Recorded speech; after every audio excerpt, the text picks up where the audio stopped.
Okay, I think we can get started. So, good morning, everyone. My name is Daniel Reis. I'm a OCA board member for a few years now. I've been with the OCA since it was founded. I was in a room in Louvain-la-Neuve when we had the first meeting that founded the association. I'm the Managing Director for the Europe for Open Source Integrators. OSI is a US-based consulting company specialized in Odoo, and I'm running the Europe office. And OSI is also a proud platinum sponsor of the OCA, and the OCA is really built in what we do. I don't think we could do what we do without the OCA. So it's kind of you start like on a platform when you do work for your customers.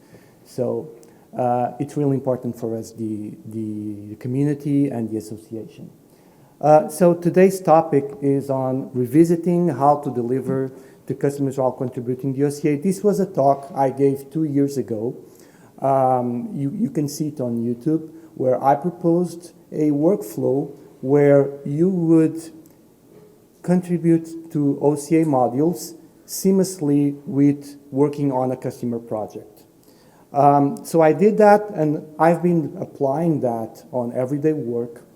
What I found was that it was a bit complex for newer developers to get them on board.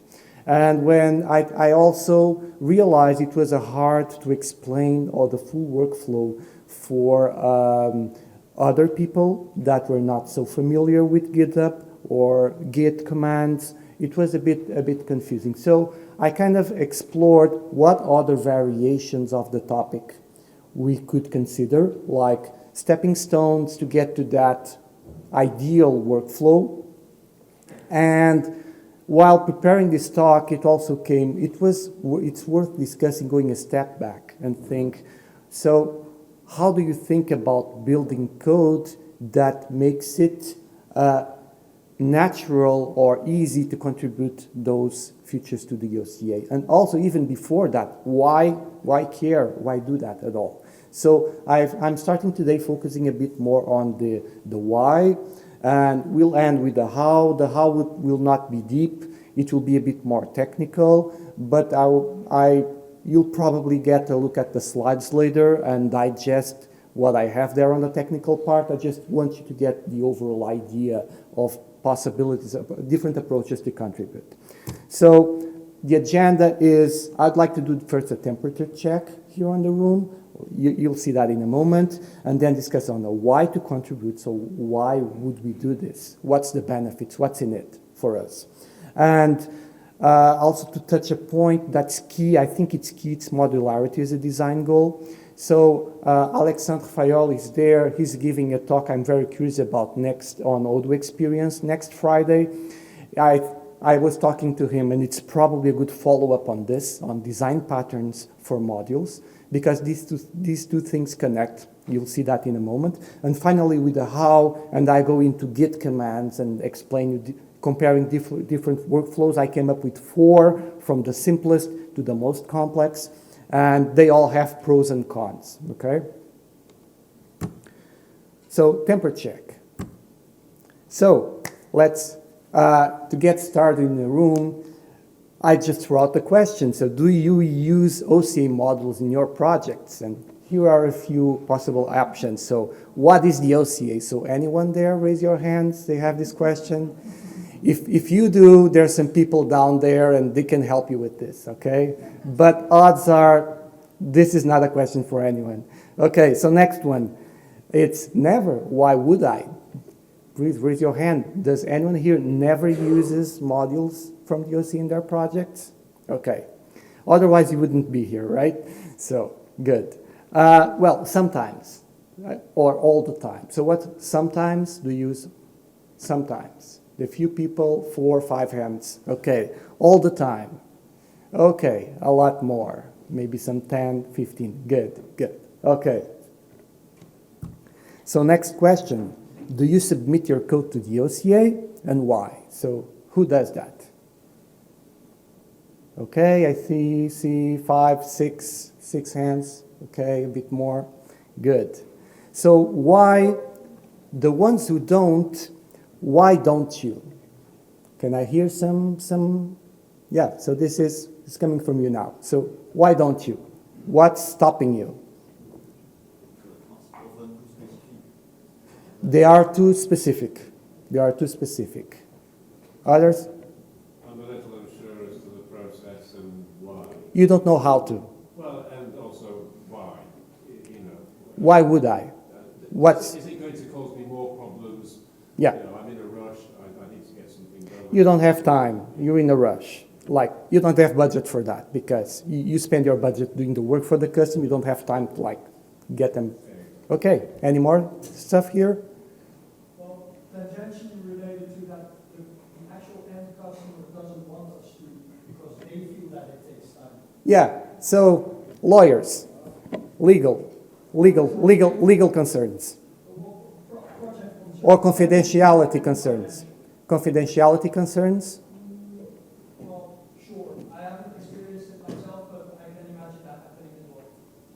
Or it's just like, it's a trade secret, so you don't want to share the code. Or you don't, or is that you don't want to give advantage to your competitors, something like that. Okay, so I came up with a few. I think I got the ones. Yeah, you have another one? I was trying 1 year ago, and where I was building up the time, where I'm still, and the process was too complicated for me. All the steps of the Too hard to contribute.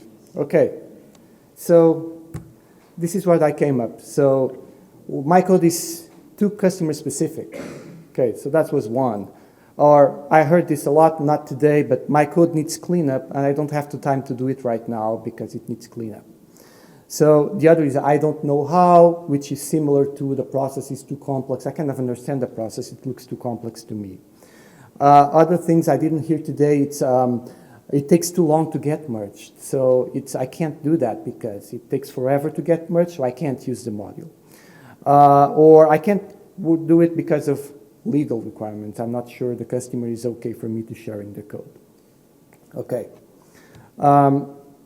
So regarding this have different discussions. So what I think is that if you look deeper, each of these stoppers can be addressed. So if you think a bit about it, you can be addressed. So one of the approaches is if my code is too customer specific, that could be a problem, or maybe that you could design differently. And I have some idea, that's when I talk about modularity. So maybe it's not always possible, but there are some design partners that can help with that and avoid custom code, because custom code is also anti-pattern. Custom code is something that will slow down the migrations, even slow down the evolution of your customer's business, because businesses are not static. So the way a company works today is not the same as that same company worked 1 year ago or 2 years ago. Things move. We're in 21st century. Companies need agility, and companies need to change the way they work constantly. And the system needs to adapt. And if you often customizations make you like set in stone some processes, that is then very expensive to change. And the company is locked in that particular custom process. So, and modularity arguably could help you make it more, but we'll go a bit into that. So my code cleans up, I don't have time. So does that mean that the code is not good enough for the publishing in the OCA, but is good enough for your production system? So are your coding standards lower for the customer than published in the OCA? What do you mean, right? So there's a problem here to be solved when you start to do your code before when you are working. So the problem is it's not good enough to go to the OCA. It's problems that maybe your quality standards to begin with should be a bit higher, or you should have some better tooling to enforce them. So I don't know how well, it's learning, it's getting help. So yeah, all of these, if you think about it, there are things you can do, think a bit better, or get help, or find other options to even the last one, the legal. That's something you can have a conversation up front. And maybe there's some argumentation you could think about it, because look, so if your customer is deploying hundreds, thousands of lines of code coming from the OCA, why can't you give back 200 or 400 lines of code? It's only fair, right? And of course, there are things that they might think are confidential, but that's probably 10 or 20 or 30% of the code base. It's not 100% of the code base, even 50% of the code base. So there's a conversation that can be had here. You just need to have it up front, right? So there are options here. This is not the main topic, but I think I wanted for us to discuss a bit on this. So the ones who contribute to the OCA, why do you do that? So these are a couple of reasons I've heard. So one is fairness. That's the argument I just used. So if you're getting all this, why not contributing a little back? The other thing is, I personally, this is mine. I see the OCA as my knowledge base. When I'm looking at a customer that has a need, the first thing I do is browse the repos and pull requests and see what's there. And so that I don't build what someone already built. I don't waste time with that. I just add what's missing and pick all the pieces that are already there.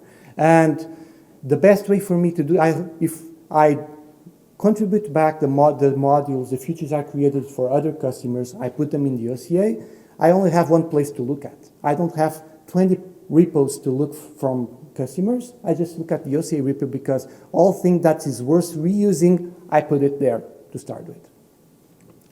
And the other thing is arguably, if the community works better and better and better, this gets a bigger result is that you get free improvements on the model. You get free fixes, free improvements, free version migrations. So odds are when you're migrating to version 16, someone already migrated 50% of the OCA models you're using, and some of them built for that customer, because other people, if it's interesting enough, maybe other people will contribute and do the migration. There's also internationalization, translations, even documentation. For consulting companies, it's a way to market your business. I get a lot of emails from people, look, I saw your model, can I have a call with you? Would like to discuss a bit how we could solve our problem. And more other things are peer reviews, so you can have other people that are not in your team, or if you have a small team, have peer reviews and give you feedback on your modules. I had cases where I made pull requests and someone said, oh, that doesn't make sense. You just use this configuration, you solve the problem, and I killed the module. And it was one less custom module for that customer because I didn't know about that particular configuration. And lastly, it's a good learning tool to enforce and learn good coding standards, because if your team, development team, has the habit of using the coding standards for the OCA in your own, then they'll use it in your own projects, and that will increase your code quality overall, because there's good practices there, and there's good tools to make sure that you have clean code, and this is also something that you can learn in the OCA and then use for internal teams. Okay, next question is, so when do you submit the code and how? So there's kind of two extreme answers. So you can do it afterwards, it can be an afterthought, or it can be before or during the process. So that was my last talk, how to do this while you're doing the project, not as an afterthought. Because if you do it as an afterthought, then it becomes just overhead. And you might not have the budget or the time. It maybe relies on personal time of a developer to then extract that code and put it in the OCA. And arguably, you lose some of the benefit, which is getting early feedback. on the design choices you are doing. Sometimes there are some non-trivial things. I like to put them out, a first approach, or even only the design, and try to ping some people to get opinions or what their thoughts, because I'm not 100% sure of my design choices, and I get other feedback from experts, and they tell me, oh, I would do this differently. So, and there's value in getting that feedback early on in the process, okay? If you plan properly, if you're not rushed on time, you can leverage this. So, and again, this goes back to the how is, there are several ways I've seen doing it. So the naive way is you just copy codes into your customer repo. Then you lose all link and you make it harder to contribute back because you can't just extract a commit and push it to the OCA. So because it's unrelated histories, and this is really, when you do this also, you don't get updates easily from the OCA. It's completely disconnected. Just copy paste code. And I would say it's not a good practice, but it's the easy thing, and a lot of people do this. The other approach is you track OCA dependencies and you install them. Like you have you use pip install from OCA modules, or you have a tool that does this copying automatically. A lot of Docker-based deployments do this. They just have a list of modules, they have the hash commit they want to use, and they just clone, copy, and put it all in the file. It's not version control. It's in the next is a submodule, but you keep track of it. And there's another approach that is to use submodules where you have nested OCA repos are nested inside your main project repo.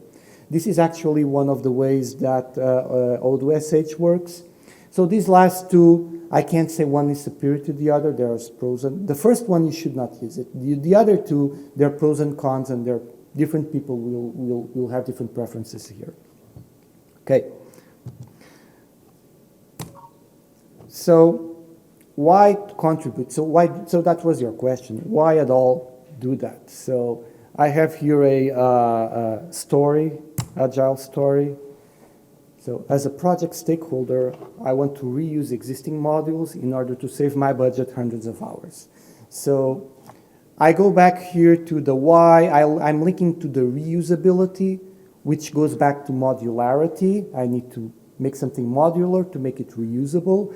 And I started this slide with to reuse OCA modules. I changed it to existing modules because the point is you want to reuse modules across different customers, different projects. And ideally, I'll try to convince you it's a good idea while doing that. If you're doing that modular, just publish to the OCA. And what I'm trying to get across today, if you're doing that, actually, if you think that you're going to contribute that feature to the OCA, that will help you when enforce the design pattern to make sure you don't have these big custom modules and rather work harder in finding ways to make it more modular.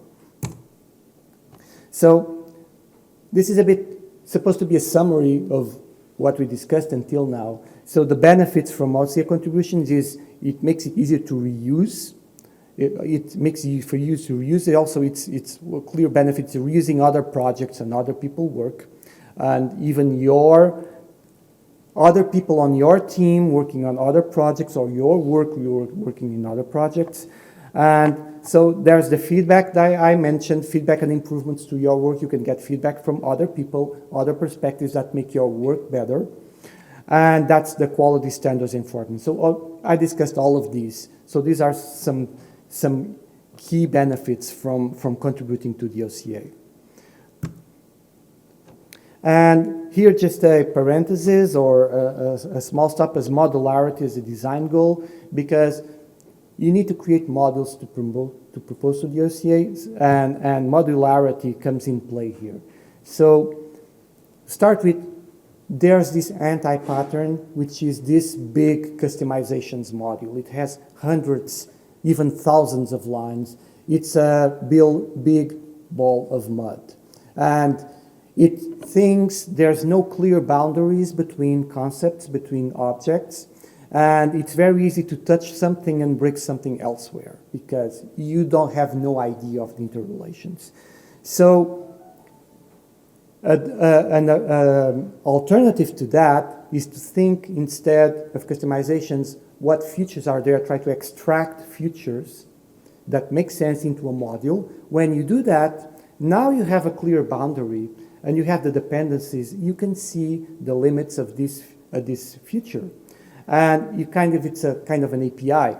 And if you do this for several features, now they need to stand on their own. You have control over what they access, they don't access. So it's easier to see the limits of each feature. And it's even easier to enable, disable a feature. And it's even easier to list what are the features there, because you go to the list of features, you have this summary description telling in a line what's that's doing. So this is a first step. So thinking modular helps you avoid this large customization anti-pattern. And of course, this will increase flexibility because this feature is thought in a way that it's not specific as much as you can. So you think about what things could make sense in other contexts, you extract it, and then you could later enable, disable, or even configure. You can make that feature configurable and give flexibility points for your customer to adjust the way they work. So I summarize that in this slide. So instead of thinking that you have apps and you build custom module on top of it, you try to think as I have apps and then I build specific missing features that are not custom. They are like a new feature in the system. They could make sense in other places, and they add configuration on top. This gives you a much more flexible system. I don't have time to go deeper into this, but I'm hoping Alex's talk will go in more detail in some of this. It's not only this, right? Yeah, I'll watch your talk for sure. Okay, finally, on the how-to, I'm going to rush this a bit. So I found 4 approaches. So starting from the bottom, that was the workflow I proposed on my last talk. So what you do is you keep your project-specific forks for OCA repos, and you early merge there all the PR. So you make new modules, you propose fixes to the OCA, you create PRs, so they're there, out there. When they're out there, you can have feedback, you can have reviews, okay?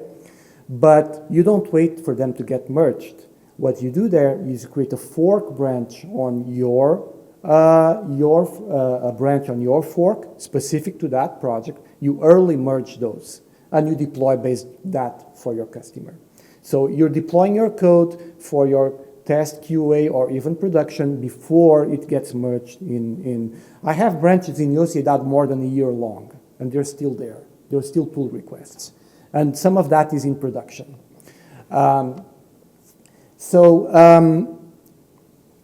Then, if you have a lot of these, there's a lot of manual work. So there's a tool called Git Aggregator that you can make this automate. I explained all of this in the other talk. I have a link here. I have the name. You can search it up and look it up. I'm not going into all the details here. I do have a slide with a very summary of that.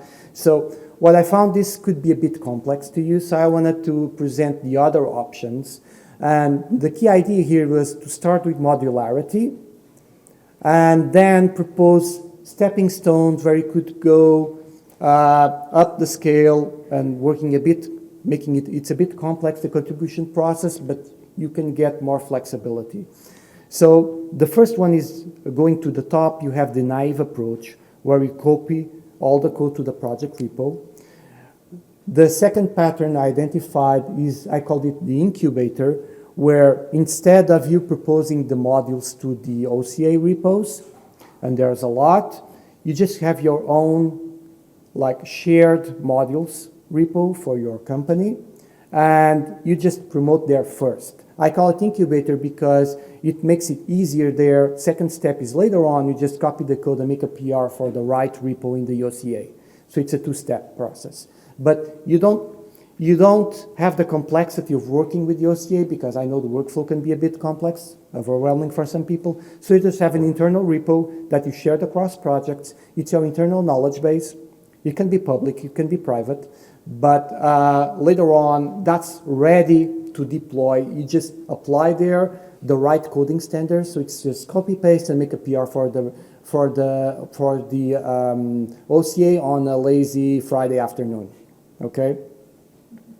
So the other two are based on C&D, are based are actually the same, very similar.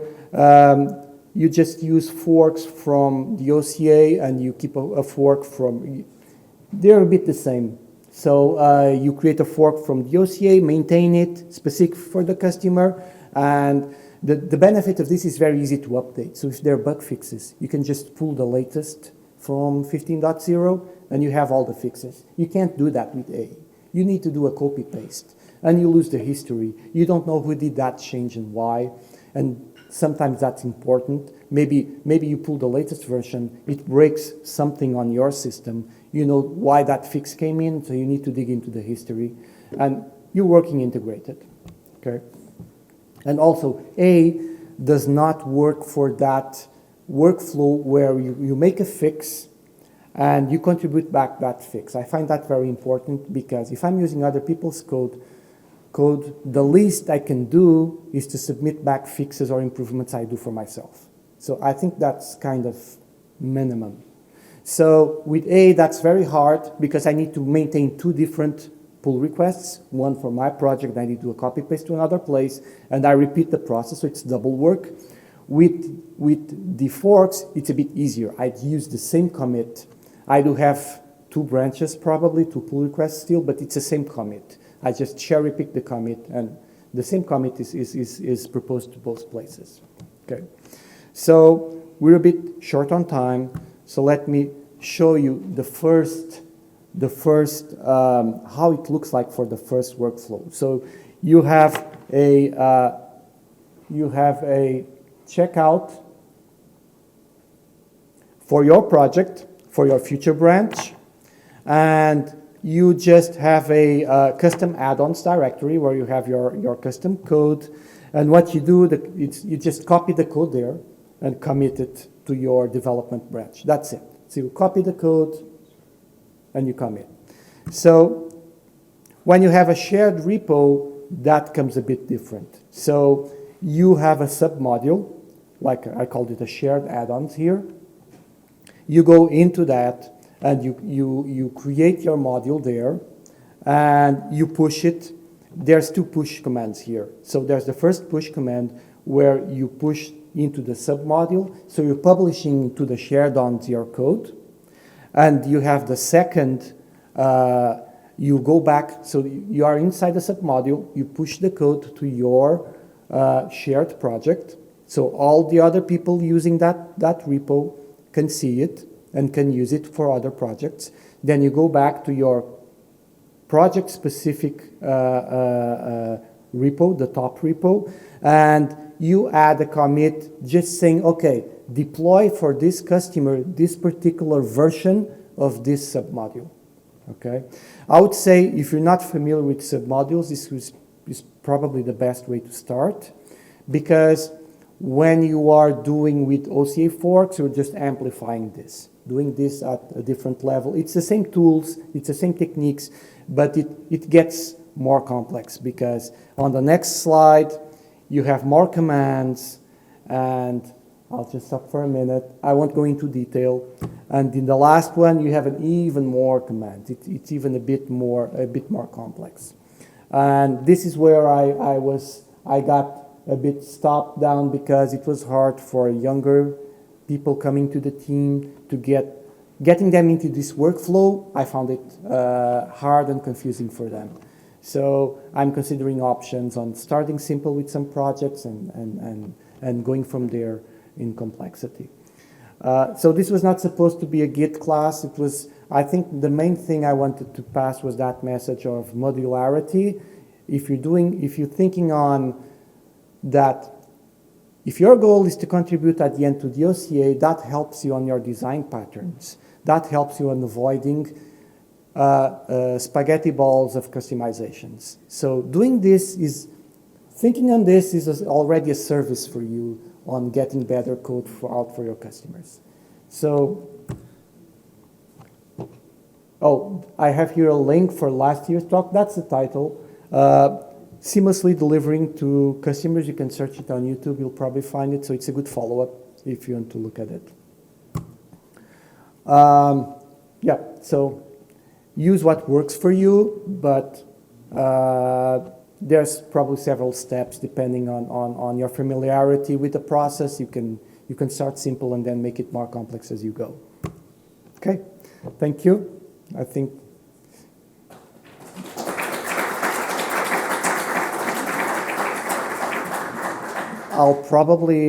we're out of time, but I'll probably steal 5 minutes for some questions. 2 minutes. 2 minutes, okay, 2 minutes.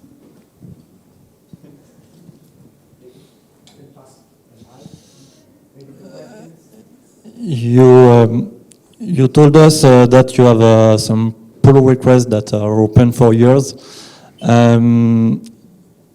If you get reviews and your project is probably over and probably you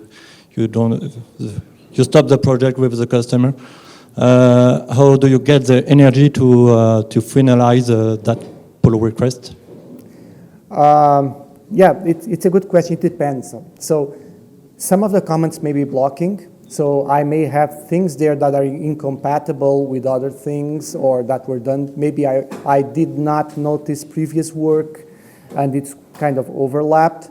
And maybe for that, maybe I'm better off getting that as a custom specific module because maybe I don't have time to redesign things.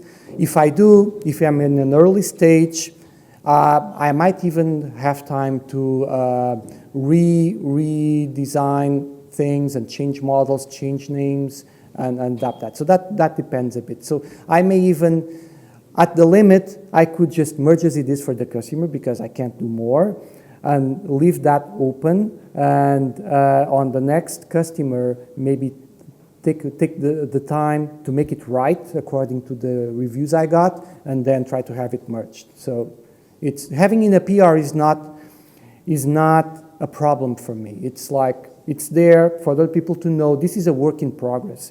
You could pick from here, or you could comment, or you could reuse what you like. Thanks. I would say it's in your interest to follow up because you are going to gain some time for when you are going to migrate. Because then, if you you have pending pull requests, it's already difficult when you are going to migrate. But it's a true problem we have. Yeah. But at least I get the feedback. I know what's wrong. Can you have one more, just, or we don't have time?